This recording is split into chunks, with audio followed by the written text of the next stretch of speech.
யாரு அவனை வீழ்த்த முடியாதுன்னு நல்லா சொன்னவன் யாரு? யாஜூஜ் மாஜூஜ். எந்த அந்த அவங்களோட நீங்கள் ஜெயிக்க முடியாதுன்னு நல்லா சொன்னவன். இவங்க பனி இஸ்ராயலாக இருந்தால் இவங்களை அடித்து காலி பண்ணியிருக்கலாம். இவங்க நிற்கவே மாட்டாங்க ஃப்ரண்ட்டில். இவங்க பனி இஸ்ராயலே கிடையாது. இப்போ குரான் இன்னும் கேரண்டி கொடுக்குது, அவங்க சண்டைக்குன்னு வந்தால் ஓடத்தான் செய்வாங்கங்குது. ஆனால் பேக் எடுத்துகிட்டு போகிறது ஏதோ ஒரு பேக்கை தான் ரேண்டமாக செக் பண்ணுவாங்க. நம்ம போனாலே ரேண்டம் செக்கில் நமக்கு கம்பல்சரி செக்கு தான் அது தனியாக வச்சுருப்பாங்க. அது சும்மா தான் இருக்கும். அந்த அந்த லேன் வந்து காலியாக வச்சுருப்பாங்க. ரேண்டம் செக்குன்னு வாங்கி பேக் உள்ளே விடுமா, விட்டுட்டு உன் பேரை விடணும், டிக்கெட்டு காட்டுமா, பேர் எழுதிக்கிட்டு டிக்கெட் நம்பர் எழுதி அனுப்போம். அங்கே போனதுக்கப்புறம் அடுத்த பேக் செக்கிங் வருமா, நம்ம பேக்கை போட்டவுடனே 2 வாட்டி ஸ்கேன் பண்ணுவான். விளக்கம்லாம் சொல்கிறேன். இப்போ அவர் சொல்கிறாரு, ஷரீஃபுடைய பதிவில் அவர் போட்டிருக்காரு, தீன்னா என்ன தெரியுமா? அல்லாவுடைய சட்டங்கள்ங்கிறார். அல்லாவுடைய சட்டங்கள் தான் தீனு, அதை முழுமையாக நிறைவேற்றாத வரைக்கும் நாம் சொர்க்கம் போக முடியாது சொல்கிறாரு. என்ன அப்போ இதைத்தான் நம்மளும் சொல்கிறோம், புரியுதுங்களா? இதுதான் குரானும் பேசுது. இருப்பாங்க மௌலானா மோதிக்கிட்டே கேட்குறாங்க, உங்கள்கிட்ட எத்தனை கலெக்டர் இருக்காங்க, எத்தனை டாக்டர் இருக்காங்க, எத்தனை இன்ஜினியர் இருக்காங்க, நாட்டுடைய நிர்வாகத்தை கேட்குறீங்க, வாங்கினா எப்படி ரன் பண்ணுவீங்கிறாங்க. அதுக்கு அவர் சொல்கிறாரு, இப்போ கம்யூனிஸ்ட் வந்து ஆரம்பத்தில் பிரச்சாரம் பண்ணாங்களே, அவங்ககிட்ட எத்தனை இன்ஜினியர் இருந்தாங்க, எத்தனை டாக்டர் இருந்தாங்க, கொள்கை எடுத்து வச்சாங்க, இன்ஜினியர்கள் விரும்பி ஏற்றுக்கிட்டாங்க, டாக்டர்கள் விரும்பி ஏற்றுக்கிட்டாங்க, ஃப்ரீயாக கிடச்சிருவாங்க. அதே மாதிரி ஆட்சி அதிகாரம் ரஹ்மானுக்கும் கருணை மிக்க இறைவனுக்கே உரியதாக இருக்கும். இப்போ அல்ல பேசுகிறான் பாருங்க, எதை பேசுகிறான்? பாலிடிக்ஸ் தானே பேசுகிறான். உண்மையான ஆட்சி அதிகாரம் ரஹ்மானுக்கு தான் இருக்குங்கிறத அவங்க விளங்கிக்குவாங்க. உலகத்தில் இருக்கும்போது அவங்க விளங்காமல் இருந்தாங்க. அல்ல ஆட்சி பண்ணுறான்னா சூரியன் ஆட்சி பண்ணுறான், மழை ஆட்சி பண்ணுறான், கடல் ஆட்சி பண்ணுறான். எப்படி போய் அவங்களுடைய ரெவென்யூவை ஜென்ரேட் பண்ணி கொடுத்துறதா? ரசூலுல்லாஹ் போகுதா? ஏதாவது மஸ்ஜித் நபவி போய் அதிகமாக அந்த அந்த அந்த இதில் போய் விசிட் பண்ணுறது, அதிகமாக சலாம் சொல்கிறது, அதிகமாக சலவாத் ஓதுறது, இப்படி ஏதாவது ஹெல்ப் பண்ண முடியுமா? அதே ரசூலுல்லாஹ் வந்து ஒப்படைச்சிட்டு போனாங்களே ஹஜ்ஜத்துல் விதாவில், என்னுடைய இன்னைக்கு நான் வந்து பார்த்தவங்க கொண்டு வராதவங்க கொண்டு போய் சேர்த்து, அவர் அரபு தீபகற்பத்தில் அல்லாவுடைய தீனை காமிச்சிட்டு உலகம் பூரா கொண்டு போகிறது என்னுடைய உம்மத்து மேலே கடமைன்னு ஆக்குனாங்க. அந்த கடமைக்காக வேலை செஞ்சால் தான் ஹெல்ப் ஆகும். வாதம் வந்து நம்ம என்ன பண்ணுறோம், நீங்கள் வைங்க, அதுக்கு ஆப்போசிட்டாக அப்போ தானே இஸ்லாம்னா என்னென்னு நம்ம வைக்க முடியும். அவங்களுடைய இந்துத்துவா வரட்டும், இந்து ராஷ்டிரம் மாட்டுங்க, என்ன இருக்குன்னு காட்டுங்க, அதில் மக்கள் பார்க்கட்டும், இந்துத்துவானா என்னன்னு பார்க்கட்டும். அதுவும் புறம் காட்டி ஓடுவாங்கன்னு ஓடல. ஏன்னா அவன் இவன் இல்லை, அவன் வேற. அவன் வந்திருக்கிறது யாரு? அவனை வீழ்த்த முடியாதுன்னு நல்லா சொன்னவன் யாரு? யாஜூஜ் மாஜூஜ். அந்த அவங்களோட நீங்கள் ஜெயிக்க முடியாதுன்னு நல்லா சொன்னவன். இவங்க பனி இஸ்ராயலாக இருந்தால் இவங்களை அடித்து காலி பண்ணியிருக்கலாம். இவங்க நிற்கவே மாட்டாங்க ஃப்ரண்ட்டில். இவங்க பனி இஸ்ராயலே கிடையாது. இப்போ குரான் இன்னும் கேரண்டி கொடுக்குது, அவங்க சண்டைக்குன்னு வந்தால் ஓடத்தான் செய்வாங்கங்குது. ஆனால் இங்கே சண்டைக்குன்னு வந்து நிற்கிறான், டபுள் மடங்கு வந்து நிற்கிறான், அடி பின்னி எடுக்கிறான், தூள் கிளப்புறான். அதே அல்லாஹ் சொல்கிறான், அவர்கள் எங்கு காணப்படினும் அவர்கள் மீது இழிவு விதிக்கப்பட்டிருக்கும். எந்த ஊரில் அவங்க இருந்தாலும் அவங்களை அல்லாஹ் அசிங்கப்படுத்துவான். அல்லாவின் பொறுப்பில் அல்லது மனிதர்களின் பொறுப்பில் எங்கேனும் அவர்களுக்கு பாதுகாப்பு கிடைத்தாலே தவிர. இப்போ பாதுகாப்பு யாஜூஜ் மாஜூஜ் கூட்டம் கொடுத்துருக்கு, அந்த சாட்டனிக் கூட்டம் கொடுத்துருக்கு. அந்த பாதுகாப்பை வந்து அவங்க வாங்கியிருக்காங்க. மேலும் அவர்கள் அல்லாவின் சினத்திற்கும் ஆளாகிவிட்டனர், இழிவும் வீழ்ச்சியும் அவர்கள் மீது சுமத்தப்பட்டனர். இப்போ இந்த ஸ்டேட்டஸ் பார்த்தீங்கன்னா நமக்கு இன்னைக்கு இருக்கு. எங்கே இருந்தாலும் நமக்கு இழிவு. அமெரிக்காவுக்கு போங்க, டபுள் செக்கிங் பண்ணுவான் ஏர்போர்ட்டில், சரியா? இங்கே இந்தியாவுக்கு போங்க, பெங்களூர் ஏர்போர்ட் போங்க, என்ன மத்திய பிரதேச பிஜேபி ஆளக்கூடிய மாநிலங்களுக்கெல்லாம் இப்போ கோயம்புத்தூர் போங்க, ரேண்டம் செக்குன்னு வச்சுருப்போம். பேக் எடுத்துகிட்டு போகிறது ஏதோ ஒரு பேக்கை தான் ரேண்டமாக செக் பண்ணுவாங்க. நம்ம போனாலே ரேண்டம் செக்கில் நமக்கு கம்பல்சரி செக்கு தான் அது தனியாக வச்சுருப்பாங்க. அது சும்மா தான் இருக்கும். அந்த அந்த லேன் வந்து காலியாக வச்சுருப்பாங்க. ரேண்டம் செக்குன்னு வாங்கி பேக் உள்ளே விடுமா, விட்டுட்டு உன் பேரை விடணும், டிக்கெட்டு காட்டுமா, பேர் எழுதிக்கிட்டு டிக்கெட் நம்பர் எழுதி அனுப்போம். அங்கே போனதுக்கப்புறம் அடுத்த பேக் செக்கிங் வருமா, நம்ம பேக்கை போட்டவுடனே 2 வாட்டி ஸ்கேன் பண்ணுவான் பேக்கு. எதாவது சொல்கிறோம், எங்கே போனாலும் நமக்கு இழிவு தான். இவனுங்களா என்ன இது? இதெல்லாம் என்ன ஹைரோமத்துக்கு அல்லாஹ் கொடுத்த? அப்போ என்ன அர்த்தம்? அல்லாஹ் நம்ம மேலே கோபமாக இருக்கான்னு நம்மளால் ரியலைஸ் பண்ண முடியல. நம்ம மேலே கோபமாக இருக்கான் இல்லைன்னா இவ்வளோ ஏன் அசிங்கப்படுத்தணும்? முஸ்லீம்னு சொன்னால் ஏன் அல்லாஹ் பெருமையாக நம்மளை ப்ரெசென்ட் பண்ண மாட்டேங்கிறான், அசிங்கமாகப்படுத்தணும்? இதுதான் இவற்றுக்கெல்லாம் காரணம். இங்கேயும் அதை ரிப்பீட் பண்ணுறான். அவர்கள் அல்லாவின் வசனங்களை நிராகரித்து வந்ததும், அவனுடைய தூதர்களை நியாயமின்றி கொலை செய்ததும், அவர்கள் மாறு செய்ததாலும் வரம்பு மீறி செயல்பட்டதாலும் ஏற்பட்ட விளைவுகளும் இவை. அப்போ இது பொறுத்த வரைக்கும் 312 அப்போ புரிஞ்சுக்கணும், உம்மத்துங்கிறது அல்லாஹ் வந்து அவங்கள தேர்வு செஞ்சுருந்தான், ஃபசீலத்து கொடுத்துருந்தான். இப்போ என்ன பண்ணிட்டான்? அல்லாஹ் அப்போவே பறிச்சுட்டான். அதே நிலைமை இன்றைக்கி நமக்கு வந்திருக்கு. அல்லாஹ் வந்து ஏன் அந்த ஃபசீலத்து பறிக்கும்போது இன்னும் டீட்டெயிலாக விரிவாக சொல்கிறான். மேலும் தௌராத்தையும் இஞ்சிலையும் தம் இறைவனிடமிருந்து தமக்கு இறக்கி அருளப்பட்ட இதர வேதங்களையும் அவர்கள் முழுமையாக நிலைநாட்டியிருந்தால், பார்சியல் அல்ல, தொழுகை மட்டுமல்ல, பள்ளிவாசல் மட்டுமல்ல, நோன்பு மட்டுமல்ல, ஜக்காத் ஹஜ் மட்டுமல்ல, முழுமையாக நிறைவேற்றியிருந்தால் அவர்களுக்காக ஆகாரம் மேலிருந்தும் பொழிந்திருக்கும், கீழிலிருந்தும் பொங்கியிருக்கும். ஆயினும் அவர்களில் சிலர் நேர்மையாளர்களாக இருக்கின்றனர், எனினும் அவர்களில் பெரும்பாலோர் தீய செயல்கள் புரிபவர்களாக இருக்கு. நம்முடைய மெஜாரிட்டி இன்னைக்கு என்ன? நம்முடைய மெஜாரிட்டி நம்முடைய தீனை வெறுக்கக்கூடியதாக இருக்குது. இப்போ தீனுக்கு வந்து நம்ம நிறைய விளக்கம்லாம் சொல்கிறோம். இப்போ அவர் சொல்கிறாரு, ஷரீஃபுடைய பதிவில் அவர் போட்டிருக்காரு, தீன்னா என்ன தெரியுமா? அல்லாவுடைய சட்டங்கள்ங்கிறார். அல்லாவுடைய சட்டங்கள் தான் தீனு, அதை முழுமையாக நிறைவேற்றாத வரைக்கும் நாம் சொர்க்கம் போக முடியாது சொல்கிறாரு. என்ன என்ன அப்போ இதைத்தான் நம்மளும் சொல்கிறோம், புரியுதுங்களா? இதுதான் குரானும் பேசுது. வேதத்தை முழுமையாக தௌராத் இஞ்சிலும் மற்றும் தன்னுடைய இறைவனிடமிருந்து இறக்கப்பட்டது. இப்போ குரானும் இன்க்ளூடட் அல்ல சொல்கிறான். அவங்கள விட்டுருவோம், நம்மளெல்லாம் நமக்கு வந்து நம்ம என்ன செல்ல பிள்ளைகளா? ஷஃபாத் நமக்கு கிடச்சிருமா? தூதரை உம்முடைய இறைவனிடமிருந்து மீது இறக்கி வைக்கப்பட்டவற்றை மக்களுக்கு எடுத்துரைத்து விடுவீராக. நீர் அவ்வாறு செய்யாவிட்டால் அவன் வழங்கிய தூதுத்துவ பொறுப்பை நிறைவேற்றியவராக மாட்டீர்.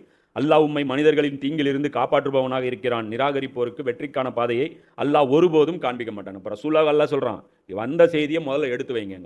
இப்போ நாம் எடுத்து வைக்கணும். ரசூலுல்லாஹ் இஸ்லாமுங்கிறது ஒரு வாழ்க்கை நெறி, அதில் இதெல்லாம் இருக்குது, இந்தந்த துறையெல்லாம் அதில் இருக்குது, இப்படி ஒரு இது இருக்குதுன்னு சொல்லி நம்ம வந்து இதை மக்கள் மத்தியில் பிரபலப்படுத்தணும்னு வைங்க. எத்தனையோ மக்கள் உமர் லியானு மாதிரி, ஹம்சார் லியானு மாதிரி சத்தியத்தை தேடக்கூடிய முஸ்லீம் அல்லாத மக்கள் இருப்பாங்க, நம்மளோட திறமசாலி இருப்பாங்க, நம்மளோட பெரும் ஆளுமைகள் இருப்பாங்க. மௌலானா மோதிக்கிட்டே கேட்குறாங்க, உங்கள்கிட்ட எத்தனை கலெக்டர் இருக்காங்க, எத்தனை டாக்டர் இருக்கிறாங்க, எத்தனை இன்ஜினியர் இருக்காங்க, நாட்டுடைய நிர்வாகத்தை கேட்குறீங்க, வாங்கினா எப்படி ரன் பண்ணுவீங்கிறாங்க. அதுக்கு அவர் சொல்கிறார், இப்போ கம்யூனிஸ்ட் வந்து ஆரம்பத்தில் பிரச்சாரம் பண்ணாங்களே, அவங்ககிட்ட எத்தனை இன்ஜினியர் இருந்தாங்க, எத்தனை டாக்டர் இருந்தாங்க, கொள்கை எடுத்து வச்சாங்க, இன்ஜினியர்கள் விரும்பி ஏற்றுக்கிட்டாங்க, டாக்டர்கள் விரும்பி ஏற்றுக்கிட்டாங்க, ஃப்ரீயாக கிடச்சிருவாங்க. அதே மாதிரி நாங்களும் எடுத்து கொள்கை வைப்போம், அப்போ எல்லாருமே கிடச்சிருவாங்க. புரியுதா? நாங்கள் டாக்டர்களை உருவாக்க தேவையில்லை, கொள்கைவாதிகளை உருவாக்கினா போதும். டாக்டர்கள் ஆட்டோமேட்டிக்காக அந்த கொள்கைக்கு பின்னாடி ஓடி வருவாங்க, இன்ஜினியர்கள் ஆட்டோமேட்டிக்காக, கலெக்டர்கள் ஆட்டோமேட்டிக்காக. மனசாட்சி இருக்குது நிறைய பேருக்கு. நமக்கு வச்சு பாருங்க இந்த அழைப்பு எவ்வளோ எஃபெக்டிவாக இருக்குன்னு. பயப்படுறான் காஃபிர் இந்த பிரச்சாரத்தை பார்த்து, புரியுதா? இவன் பயப்படுறான், இது ஈழ்த்துருவோம். அவனுக்கு தெரியும் ஒன்றே குலம் ஒருவனே தேவன் எவ்வளோ பவர்ஃபுல்லான பிரச்சாரங்கிறது அவங்களுக்கு தெரியும். நொந்து போய் உட்காந்துட்டு இருக்கிறான். இன்னும் கொஞ்சம் நாளில் இந்த பிரச்சாரத்தை தஜ்ஜால் செய்வான். இப்போ அதுதான் ரிவிட்டு. இப்போ என்னன்னா, அவன் ஒரு பிரச்சாரம் இது ஒன்றே குலம் அவன் எடுப்பான், அது ஒருவனே தேவன்பான், ஒரே தேசம்பான், அதெல்லாம் வரும். அல்லாஹ் சொல்கிறான், வேத அருளப்பட்டவர்களே, தௌராத்தையும் இஞ்சிலையும் உங்கள் இறைவனிடமிருந்து உங்களுக்கு இறக்கி வைக்கப்பட்ட இதர வேதங்களையும் முழுமையாக செயல்படுத்தாத வரை நீங்கள் எந்த அடிப்படையும் இல்லை, நீங்கள் எதுவுமே கிடையாது, உங்களுடைய தொழுகை கிடையாது, தேவை கிடையாது, நோன்பு தேவை கிடையாது, ரிஜெக்டடுங்கிறான். செஞ்சால் முழுசாக செய், இல்லைன்னா எதுவும் வேண்டாம் எனக்கு என்று நபியை தெளிவாய் கூறிவிடுங்கள். உன் மீது இறக்கி வைக்கப்பட்ட இந்த வேத கட்டளை அவர்களில் பெரும்பாலோரிடம் வரம்பு மீறலையும் நிராகரிப்பையுமே இன்னும் அதிகப்படுத்தி விட்டது. ஆயினும் நிராகரிப்போர் நிலை குறித்து சிறிதும் நீர் வருந்தார். இன்னைக்கு பிரச்சாரம் பண்ணும்போது என்ன ஆகுது? முதல்ல எதிர்க்கிறது யார்? முஸ்லீம்கள். முதல்ல எதிர்க்கிறது யார்? ஃப்ரண்ட்டில் நின்றுட்டு அல்லாவுடைய தீனை வந்து தவறாக சித்தரிக்கிறது, கோணலாக சித்தரிக்கிறது, அதை தீவிரவாதமாக சித்தரிக்கிறது, அது வந்து மனிதர்களுக்கு அமைதிக்கு பதிலாக அமைதி இன்மை ஏற்படுத்தும்னு சொல்கிறது, இதெல்லாம் யார் பண்ணுறான்? முஸ்லீம்கள் பண்ணுறாங்க. அப்போ அதுதான் எல்லாம் சொல்கிறான். இப்போ இங்கே நம்ம என்ன பண்ணுவோம்னா, நமக்கு ஒரு ரசூல்லா சொல்லிட்டு போயிட்டாங்க, 25வது அத்தியாயத்திலே நம்ம பிக்சரும் காட்டப்படுது. அந்நாளில் வானத்தை பிளந்து கொண்டு ஒரு மேகம் வெளிப்படும். மறுமை நாளை பற்றி எல்லாம் சொல்கிறான். வானவர்கள் கூட்டம் கூட்டமாக இறக்கி வைக்கப்படுவார்கள். வானவர்கள் வருவாங்க. அந்நாளில் உண்மையான ஆட்சி அதிகாரம் ரஹ்மானுக்கும் கருணை மிக்க இறைவனுக்கே உரியதாக இருக்கும். இப்போ அல்ல பேசுகிறான் பாருங்க, எதை பேசுகிறான்? பாலிட்டிக்ஸ் தானே பேசுகிறான். உண்மையான ஆட்சி அதிகாரம் ரஹ்மானுக்கு தான் இருக்குங்கிறத அவன் விளங்கிக்குவாங்க. உலகத்தில் இருக்கும்போது அவங்க விளங்காமல் இருந்தாங்க. ஆட்சி அல்ல ஆட்சி பண்ணுறான்னா சூரியன் ஆட்சி பண்ணுறான், மழை ஆட்சி பண்ணுறான், கடல் ஆட்சி பண்ணுறான், எப்படி நதிகள் ஆட்சி பண்ணுறான். இதுதான் ஆட்சியம், அல்லோட ஆட்சி. நம்முடைய உலமாக்கள் சொல்லக்கூடிய டெஃபினேஷன் என்ன சொல்கிறாங்க? இது மாதிரி இதுவும் சேர்ந்து தான். எது? மனிதர்களுடைய நிர்வாகம் சேர்ந்து தான். எது செய்யணும், எது செய்யக்கூடாது, இந்த சட்டங்கள் எல்லாம் அல்லாஹ் இந்த வரம்புகள் விதிக்கிறது, இது எல்லாமே சேர்ந்து தான் அல்லாஹ்வுடைய ஆட்சி. அப்போ புரியும் வானம் அங்கே பிளந்து வரும்போது. மேலும் அது நிராகரிப்பாளர்களுக்கு மிக கடினமான நாளாக இருக்கும். மேலும் அந்நாளில் கொடுமை புரிந்த மனிதன் தன்னுடைய கைகளை கடித்தபடி கூறுவான், அந்தோ நான் இந்த இறை தூதருக்கு துணை புரிந்திருக்க கூடாதா, இந்த இறை தூதரை நம்பி இருக்கக்கூடாதா, இவர் கூறியதுபடி வழிபட்டு இருக்கக்கூடாது, அதெல்லாம் பேசலைங்க. இந்த இறை தூதருக்கு ஹெல்ப் பண்ணி இருக்கக்கூடாதான்னு பேசுகிறான் அல்லாஹ். அந்த மறுமை நாளில் எதில் நொந்துக்குவான் மனுஷன்? இவன் யாருங்கிறது பின்னாடி வருது. ஐயோ எனது துர்பாக்கியமே, நான் இன்ன மனிதனை நண்பனாக்காமல் இருந்திருக்க வேண்டும். என் ஃப்ரெண்ட் சர்க்கிள் என்ன நாசம் பண்ணிருச்சு, ஹபீபின்னு நான் நாசம் பண்ணிட்டாங்க. இதுதான் என் ஃப்ரெண்ட் சர்க்கிள் நாசம் பண்ணிட்டாங்க. எல்லாம் குரூப்பாக இருந்தோம், நாங்களாம் குரூப்பாக நோம்பு திறக்க போவோம், நாங்களாம் குரூப்பாக அப்படியே மாநாடுக்கு கட்சி கொடி கட்டிட்டு போவோம், நாங்கள் அப்படியே ஒரு பேட்ச், நம்ம அந்த பேட்ச்லேயே இருக்கணும்னு இருந்தோம். எல்லாம் ஃப்ரெண்ட்ஷிப் நாசமாக போச்சு. ரசூலுல்லாஹ்க்கு ஹெல்ப் பண்ண சொல்லி கூப்பிட்டுட்டே இருந்தாங்க, நம்ம ஹெல்ப் பண்ணணும்னு போகவே இல்லை. இப்போ ரசூலுல்லாஹ்க்கு ஹெல்ப் பண்ணுறது இப்போ எப்படின்னு யோசிச்சு பாருங்களேன். இப்போ ரசூலுல்லாஹ்க்கு எப்படி ஹெல்ப் பண்ண முடியும்? மஸ்ஜிது நபவி போய் அவங்களுடைய ரெவென்யூ ஜென்ரேட் பண்ணி கொடுத்துறதா? ரசூலுல்லாஹ்க்கு போகுதா ஏதாவது? மஸ்ஜிது நபவிக்கு போய் அதிகமாக அந்த அந்த அந்த இதில் போய் விசிட் பண்ணுறது, அதிகமாக சலாம் சொல்கிறது, அதிகமாக சலவாத் ஓதுறது, இப்படி ஏதாவது ஹெல்ப் பண்ண முடியுமா? அதே ரசூலுல்லாஹ் வந்து ஒப்படைச்சிட்டு போனாங்களே ஹஜ்ஜத்துல் விதால, என்னுடைய இன்னைக்கு நான் வந்து பார்த்தவங்க கொண்டு வராதவங்க கொண்டு போய் சேர்த்து, அவர் அரபு தீபகற்பத்தில் அல்லாவுடைய தீனை காமிச்சிட்டு உலகம் பூரா கொண்டு போகிறது என்னுடைய உம்மத்து மேலே கடமைன்னு ஆக்குனாங்க. அந்த கடமைக்காக வேலை செஞ்சால் தான் ஹெல்ப் ஆகும். ஏன்? ரசூலுடைய பொறுப்பு. உலக ரசூல் உலகத்துக்கு தாவா செஞ்சுருக்கணும். இப்போ ரசூலுல்லாஹ் சைனாவுக்கு போகல, யார் போகணும்? நாம தான் போகணும். ரசூலுல்லாஹ் ஈரோட்டுக்கு வரல, யார் போகணும்? நாம தான் போகணும். ரசூலுல்லாஹ் மெட்ராஸுக்கு வரல, யார் போகணும்? நாம தான் போகணும். இதுக்காக ட்ராவல் பண்ணணும். இது வேலை, இது நபிக்கு செய்கிற உதவி. இதுக்காக காசு சம்பாதிக்கணும். இதுக்காக செலவு பண்ணணும், இதுக்காக நேரத்தை இழக்கணும், தூக்கத்தை இழக்கணும், தேவைப்பட்டால் அடி வாங்கணும், தேவைப்பட்டால் சிறைக்கு போகணும், என்ன வேணாலும் பண்ணலாம், தேவைப்பட்டால் உயிரே கூட தரணும்.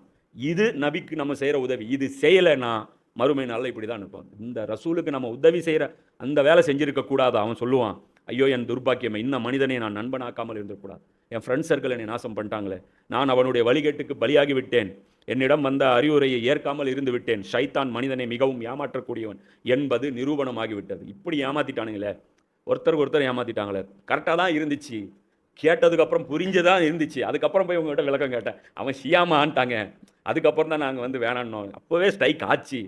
கேட்குறாங்க நிறைய பேர், சொல்கிறது கரெக்டாக தாங்க இருக்குது, ஆனால் எந்த உலமாக்களும் சொல்லலையே. ஏன் இப்போ இப்போ இப்போ அல்ல சொல்கிறாங்க, உங்கள் உலமாக்கள் மூலமாக பேச வச்சுருக்கேன், என்ன ரியாக்ஷன்? இப்போ அதே நிராகரிப்பு, சேமு அதே நிலையில் தான் இருக்கிறீங்க. மேலும் இறை தூதர் கூறுவார், ரசூல்லா சொல்லுவாங்க, என் இறைவா, என் சமூகத்தை சார்ந்த மக்கள் இந்த குரானை கேலிக்குரியதாக ஆக்கி கொண்டிருந்தார். என்னத்துக்கு? குரான் எதுக்காக வந்தது? குரான் மனுஷனை மோல்டு பண்ணுறதுக்காக வந்துச்சு. குரான் வந்து நமக்கு வந்து வாழ்க்கையுடைய பாதையை தீர்மானிக்கக்கூடியதாக வந்துச்சு. குரான் வந்து ஒரு கொள்கைவாதிகளை உருவாக்கக்கூடியதாக வந்துச்சு. என்ன உருவாக்கியிருக்கோம் நம்ம குரானை வச்சு? நீங்கள் மோசடி பண்ணக்கூடியவர்களையும் சும்மா வேறு அதில் தொழுகை மட்டும் ஆட் ஆயிடுது, அது இன்னும் அசிங்கப்படுத்துது.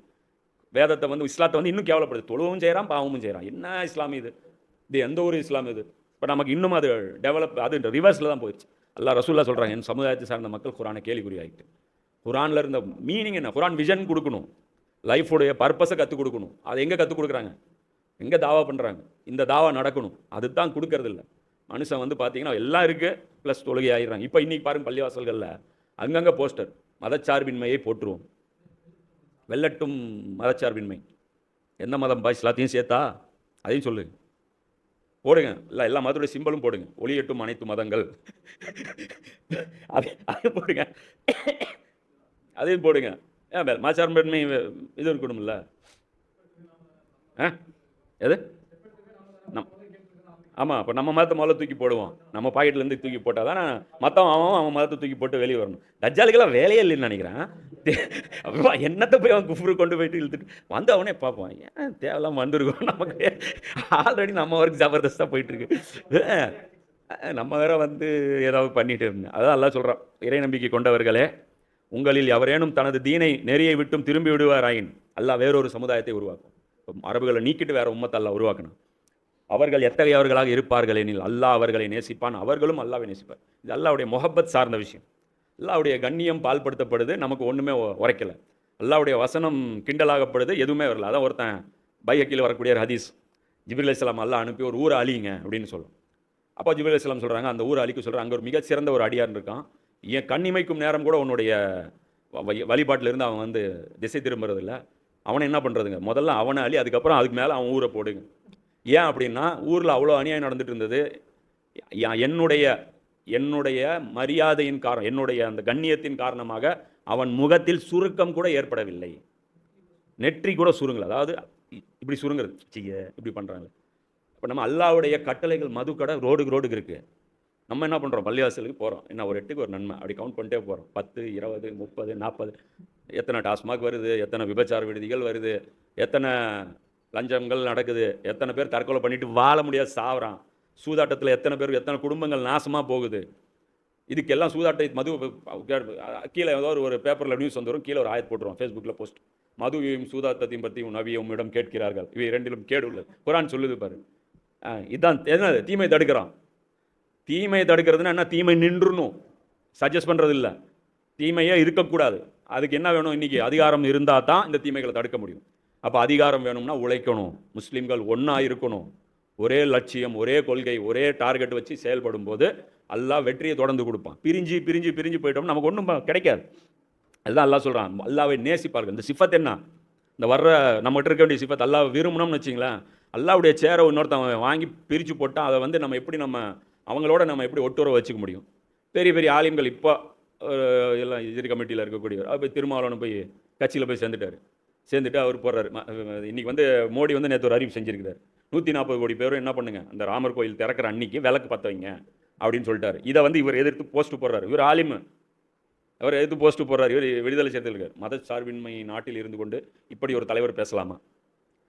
அவர் பேசுகிறாரு, உன் மதத்தை பற்றி நீ பேச, உன் கொள்கை நீ டிக்ளேர் பண்ணு, நம்ம என்ன சொல்கிறோம், இந்துத்துவவாதம் வந்து நம்ம என்ன பண்ணுறோம், நீங்கள் வைங்க, அதுக்கு ஆப்போசிட்டாக அப்போ தானே இஸ்லாம்னா என்னன்னு நம்ம வைக்க முடியும். அவங்களுடைய இந்துத்துவா வரட்டும், இந்து ராஷ்டிராவை மாட்டுங்க, என்ன இருக்குன்னு காட்டுங்க, அதில் மக்கள் பார்க்கட்டும், இந்துத்துவானா என்னன்னு பார்க்கட்டும். அது நம்ம அதை ஆதரிக்கிறோம். மதச்சார்பற்ற நாடாக மாற்றாதீங்க, நீங்கள் இந்துத்துவ நாடாக மாற்றுங்க, அது நல்லது. மக்கள் பார்க்கட்டும், இந்துத்துவானா என்னன்னு பார்க்கட்டும். அவங்களும் சொல்லிகிட்டே இருக்கிறாங்க ரொம்ப நாளாக, இந்துத்துவம் வந்தால் இந்தியா சுபிச்சமாயிரும். ஆகட்டுங்க, ஆகுங்க, நல்ல விஷயம். இந்தியா சுபிச்சமாக இருந்தால் நான் சந்தோஷப்படுவேன். அதில் என்ன தான் அப்படி சட்டங்கள் இருக்குதுன்னு காட்டுங்க, பார்க்குறோம். எவ்வளோ அதில் வந்து சமத்துவம் இருக்குது, அதில் எவ்வளோ சகோதரத்துவம் இருக்குது, அதில் எவ்வளோ வந்து ஏழை பணக்காரன் வித்தியாசத்தை வந்து குறைக்கக்கூடிய விஷயங்கள் இருக்குது, எவ்வளோ வந்து பலவீனர்களுடைய உரிமைகள் இருக்குது, பட்டியல் போடுங்க. அதுக்கு நடத்தி டெமோவே காட்டுங்க. ஆட்சியில் தான் இருக்கீங்க, கொண்டு வாங்க, தாராளமாக கொண்டு வாங்க, எதிர்க்க மாட்டோம்.